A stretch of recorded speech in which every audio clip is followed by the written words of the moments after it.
on into day 4, we spent some time sorting out footage, making sure our memory storage backup systems were working okay, and just generally doing some necessary equipment checks.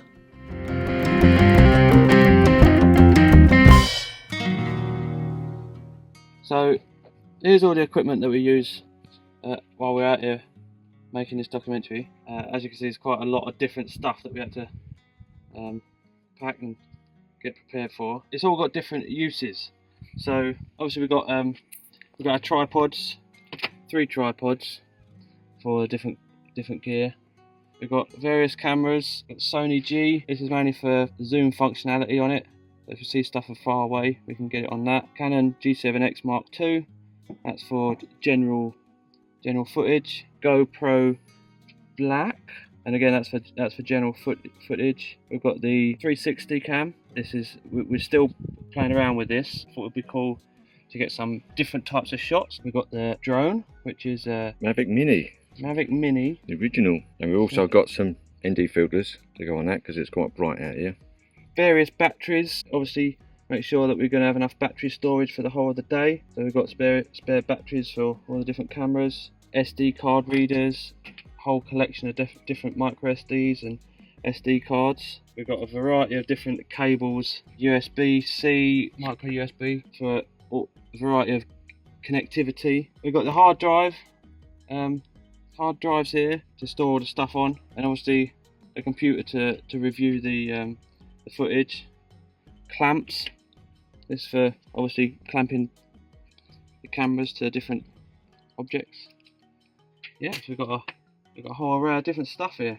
Obviously we've got our 2 phones as well, which we use for navigation and transferring back up. Takes a lot keeping the cards clean though. We have to download it every night, make sure we've got a couple of backups, clear the cards for the next day, make sure everything's working and charged up for the next day.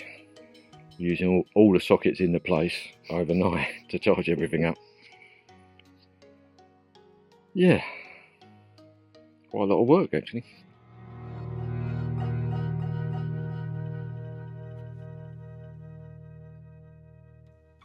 Here's our geezer again. This afternoon we decided to go back up to the top again to get some shots of the telescopes at night. So we did plan to do that yesterday, but because of our fuel situation, we was a little bit we didn't really want to push it too much and get stranded. There's a dog on the road.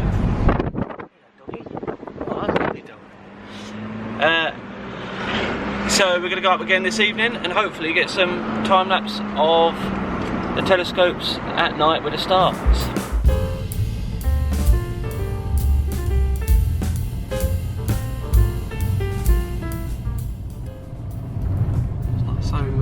Easy to see the edge of the road when the sun's shining in and glaring.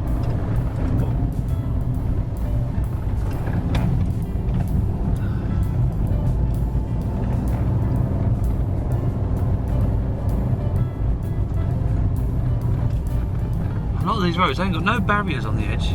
No. Some have obviously, but a lot of them haven't. It's a bit weird that some have and some haven't. Yeah. Because they're all as bloody dangerous. Like this bend coming up now, it's like... How steep this is. Right up here, like that. First gear job.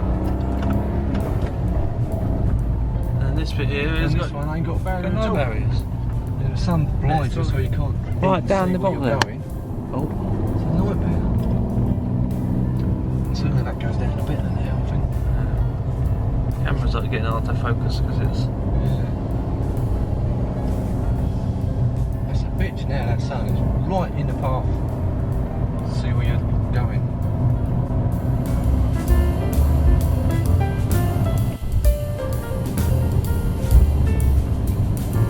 Getting near the top now. Flattening out.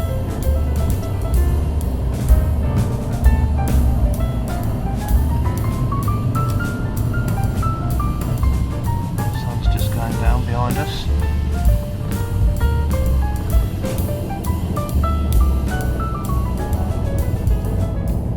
We're just location scouting now because you can see telescopes up on the hill.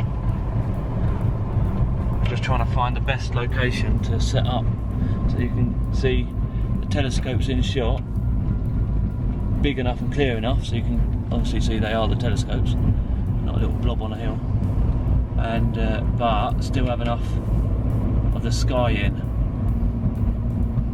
to get all the stars going around behind them. So we're just going to have a drive about here to find a suitable place.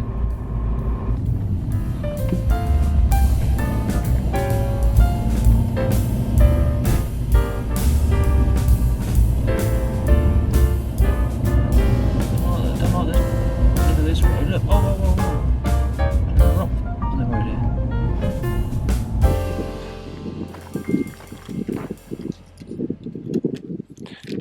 So I found a little place to stop, which is actually a lookout, looking out the top of the island, which is unreal. Look at that lot. But the telescope's the other side of the mountain now. You can't see them. But we did spot a little footpath or some sort of track going up around that bush. Looks like it goes up the top of that mountain there. So we might try and venture up there. I don't know if Dad's up for it. Obviously, being a bit scared of heights, he might not be. Dad, fancy climbing that mountain? No? Fancy climbing that mountain? Still got off in. He's farted, you can't hear it on there. You can't... Ain't that high?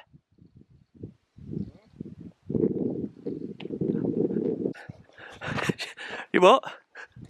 I've got to work myself enough on this journey. Nearly busted my ankle. Sliced my fingers with 6 cuts from the chopper blades from the helicopter.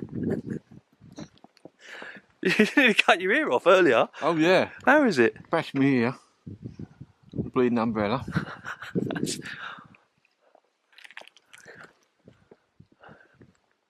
Look, it's just up there, Dad. Yeah, I bet it ain't one of those just up there far though, is it?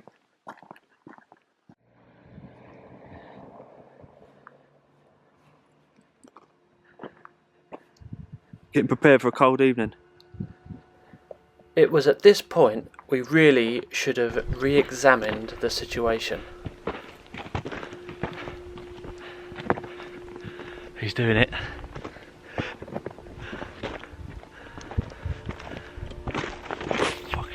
We were so keen to get the shot that we didn't think through our plan of action. Yeah, we're just trying to make some decision here because we're obviously climbing up this side of this mountain, and it's dark. It's getting dark, and it's getting to the point now where we should really be starting the time lapse, but we've not found a decent viewpoint of the telescopes, and we didn't know whether to carry on coming up this mountain in hope that we're going to be able to see. You right? All right. Yeah, don't go out that way. Fuck. Let's go over that way. In hope that we're going to be able to see the telescopes. They should be just over that ridge, but we don't know where this path is going to lead out to. It's cutting back over that way now. But if we get up the top and we can't bloody see them, then we've got to try and get all the way back down here in the pitch black dark. And it's not actually The best of trails. yeah, it's not actually a real made trail. It looks like someone's just made it on their way up. Oh, it's going the other way. Up this way, do you reckon? Yeah, we're trying to go up this way. Fucking hell. Why? Be careful of that bit. bloody rock climbing here. You alright?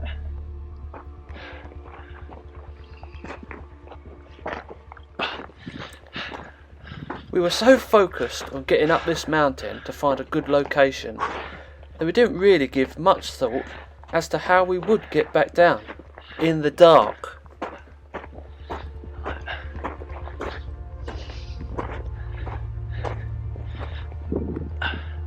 We're nearing the top now.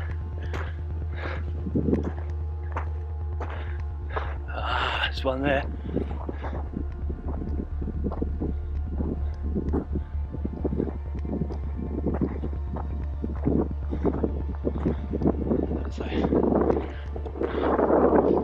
Oh bloody hell, we're on the side of the caldera. We're on the other side of the caldera. Bloody hell. Oh, yeah. Jesus. That's cool. Nothing else. Look at that. Battery's running low now. Oh, no. Right, I'm going to turn the camera off now until we finally make it to our destination, because I need to save the batteries for the time lapsing.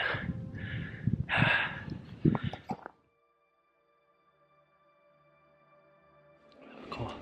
Right, so we did make it up to the top, and the telescopes are up here. We've got we're right next to one. I've got to keep this light down because obviously the telescope's right there, but I don't know if you can see, but it's freezing up here. Yep. We are freezing our nuts off. My legs are actually shaking. And well, we've got a long time to wait for this time lapse, obviously, because we've got to get the stars rotating, and that don't happen in 5 minutes. So we've got another about 2 hours, something like that. Now, that was quite a precarious climb, and we slipped over a few times coming up when we could see, and a couple of those edges were like literally right on a great big cliff face. We're not going back down there in the dark, no way. So we're gonna try to go, if we can, try to get around by the side of the telescope to get to the access road. Shouldn't really be there, but it's our only way down that's kind of safe.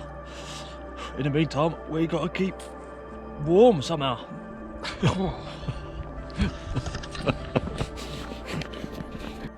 Because we was at high altitude, the air is a lot thinner, making the temperature a lot colder than down at sea level. It was an incredible experience being above the clouds at night. The night sky was like nothing we'd ever seen. It was bloody cold though. Right, actually, on the premises of the telescope now. After the time-lapse shot had finished, we set off in the dark to try to find a different route back down to our car. We're now walking along the path, the road going up to the telescopes. It's a very eerie feeling actually, because we're the only buggers about, we're the only people about, and there's a long stretch of road, and there's telescopes dotted all amongst the hills. Yeah, it's quite a really surreal kind of science fiction kind of experience. We've got a long walk now back to the car. Isaac Newton telescope's there. We walk down there, down that road, along there, along that road, all the way along there, down there. The detour we had to take getting back down took us nearly 4 miles along the meandering roads out of the observatories onto the main road and along the volcanic cliffs. And now on this one, we've got to go around this mountain there. Yeah, around this side. Yeah. It should be around here somewhere. And then, well, then around the next one, and then we come up I think we're parked sort of around here somewhere. Really? Yeah.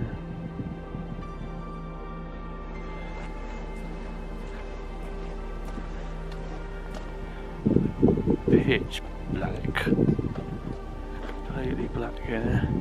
Can't see a thing. We're walking at about an altitude of about 2,000 metres of sea level, so I don't know how much thinner the air is up here, but you can definitely feel it. I must say it was one of the strangest sensations to be walking in complete darkness and complete silence. When the wind died down and the air was still, with nothing but the Milky Way galaxy above our heads, we really felt the sense of our place in the universe. With nothing to reference and through sensory deprivation, it literally felt like we were walking in space.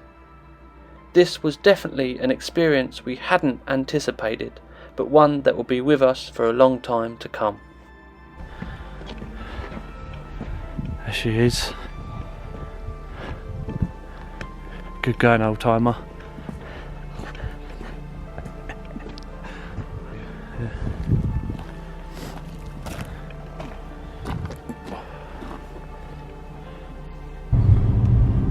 Okay, so now it's just a long drive back, all the way down them windy roads. Yeah.